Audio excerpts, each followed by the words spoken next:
Hi friends, welcome back to BP tasty Adda. ఇది మన కొత్త ఛానల్ అండి, కుకింగ్ ఛానల్.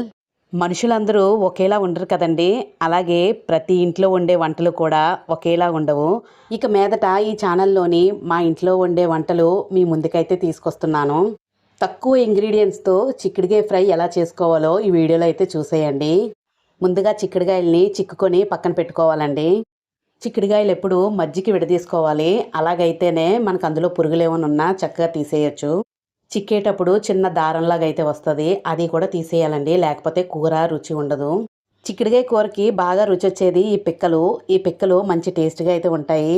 పిక్కలు లేనిదే కూర అంత టేస్ట్గా అయితే రాదు. ఇంకా వీడియోని చూస్తూ ఎవరైనా లైక్ చేయకపోతే తప్పకుండా ఒక లైక్ అయితే ఇవ్వండి.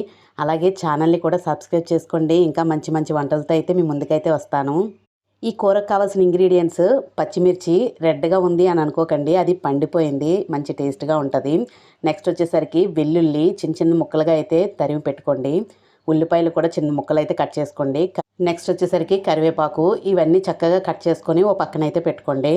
నెక్స్ట్ పాన్ అయితే పెట్టుకొని బాగా వేడెక్కిన తర్వాత అందులో అయితే ఆయిల్ అయితే వేసుకోవాలి.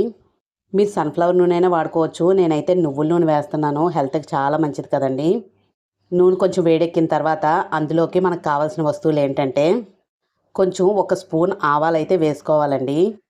అవి బాగా చిటపటమని వేగిన తర్వాత అందులోని కొంచెం జీలకర్ర కూడా వేసుకోవాలి. 1 స్పూన్ అయితే వేసుకుంటే సరిపోతుంది జీలకర్ర కూడా.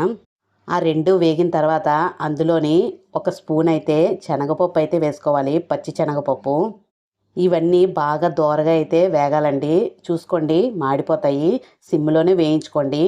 నెక్స్ట్ వచ్చేసరికి మనం ఉల్లిపాయలు, పచ్చిమిర్చి, వెల్లుల్లి, అలాగే కరివేపాకు కట్ చేసి పెట్టుకున్నాం కదా, అవన్నీ ఆయిల్లో అయితే వేసేసుకోవాలి. అలా వేసుకున్న తర్వాత కొంచెం ఫ్రై అయితే అవనివ్వాలండి. అవన్నీ వేగిన తర్వాత ఎండుమిర్చి అయితే వేసుకోవాలి. నేను ఎండుమిర్చి ముందైతే వేయను, ఎందుకంటే మాడిపోతాయి ఎండుమిర్చి. ఇంకా ఫ్రై అంతా అయ్యేసరికి ఎండుమిర్చి అయితే మాడిపోవడం వల్ల మనం ఈ ఉల్లిపాయలు అవి వేగేటప్పుడే కొంచెం వేసుకోవాలి. ఇవన్నీ బాగా ఫ్రై అయిన తర్వాత బాగా కడిగి పెట్టుకున్న చిక్కుడుగాయలు ఒక జాలి బొట్లకైతే ఇప్పుడు తీసుకుందాము. వీటిని బాగా చెక్ చేసుకోండి, ఎందుకంటే పురుగులు అయితే ఉంటాయి కదా, అందుకని మనం చిక్కుడుగాయని ఎప్పుడు చక్కగా ఒక సైడ్ అయితే ఓపెన్ చేసేయాలి. అలాగైతేనే లోపల ఏదన్నా మనకి క్లియర్గా కనబడుతుంది, తీసేయడానికి ఈజీగా ఉంటుంది. చూసారు కదా, ఇంకా బాగా వేగిపోయింది కదండి, ఈ పోపు అంతా వేగిపోయిన దాంట్లోనే మనం చక్కగా ఇప్పుడు ఈ చిక్కుడుగాయలను అయితే వేసేసుకుందాము. నీళ్ళంతా వాడ్చేసుకోవాలండి, వాటర్ అయితే ఉండకూడదు. చూసారు కదా, ఈ చిక్కుడుగాయ అంతా బాగా వేగిపోవాలి అని అంటే, మనం బేగా మగ్గిపోవాలి అంటే మనం సాల్ట్ అయితే వేసుకోవాలి. ఇప్పుడు సాల్ట్ వేసి బాగా కలిపిన తర్వాత చక్కగా మూత పెట్టేస్తే అలా మగ్గుతుందండి. సిమ్లోనే పెట్టాలండి, సిమ్లోనే పెడితేనే బాగా ఫ్రై అవుతుంది, పెద్ద మంటలో పెడితే మాత్రం మాడిపోతుంది, చూసుకోండి. అది మగ్గేలోపు మనం టమాటా ముక్కలు అయితే కోసుకుందాము. ఇలాగ టమాటా ముక్కలు అయితే చిన్న చిన్న ముక్కలుగా కోసి పక్కన పెట్టుకోవాలి. కొంతమంది అయితే పోపు వేగేటప్పుడు వేసేస్తారు, కానీ నేను ఇలా మగ్గిన తర్వాతే వేస్తానండి టమాటా అనేది.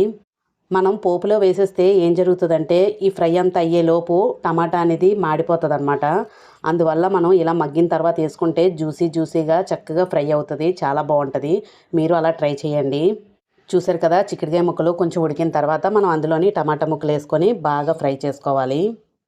ఇప్పుడు మళ్ళీ మూత పెట్టేసుకొని కొంతసేపు అయిన తర్వాత చూస్తే ఇలాగా ఫ్రై అయితే చక్కగా వేగుతున్నట్టుగా ఉంటుంది కదా, టమాటా ముక్కలు అయితే చక్కగా వేగిపోయాయి. చాలామంది డీప్ ఫ్రై అయితే ఆలోచిస్తారు, కానీ డీప్ ఫ్రై అనేది మంచిది కాదండి. ఇలాగా పచ్చిగా అలా ఫ్రై అయితేనే మంచిది, హెల్త్కి కూడా చాలా మంచిది. ఎక్కువ ఫ్రై అయితే చేసుకోకండి. ఇక్కడ మీరు చూసినట్టయితే ఇంకా నాకు తెలిసి ఇంతవరకు అయితే నాకు ఓకే అండి. మీకు ఇంకా కావాలంటే ఇంకొంచెం ఫ్రై అయితే చేసుకోండి. ఇంకా ఫైనల్గా రెసిపీ అయితే రెడీ అయిపోయింది. చూసారు కదా, యమ్మీగా అయితే కనిపిస్తుంది. చిక్కుడుకాయ ఫ్రైకి టమాటా పచ్చడి కాంబినేషను చాలా బాగుంటుందండి, మీరు తప్పకుండా ట్రై చేయండి. మీరు కూడా ఈ రెసిపీని ట్రై చేసి ఎలాగొచ్చిందో తప్పకుండా కామెంట్ అయితే చేయండి. ఇప్పుడు ఈ ఛానల్లో ఉన్న సబ్స్క్రైబర్స్ నేను స్టార్టింగ్లో పెట్టిన క్యాలిగ్రఫీ వీడియోస్కి, నెక్స్ట్ మోటివేషన్ వీడియోస్కి, అలాగే హర్రర్ స్టోరీస్కి సబ్స్క్రైబ్ అయితే చేసుకున్నారండి. మీ అందరికీ సారీ అయితే చెప్తున్నాను, ఎందుకంటే నేను ఆ కంటెంట్ అయితే మొత్తం డిలీట్ చేశాను ఛానల్లోని. ఇప్పుడు కొత్తగా ఈ కుకింగ్ ఛానల్ అయితే స్టార్ట్ చేశాను. మీకు ఎవరికైనా నచ్చినట్టయితే తప్పకుండా సబ్స్క్రైబ్ చేసుకున్న వాళ్ళు చూస్తారని కోరుకుంటున్నాను.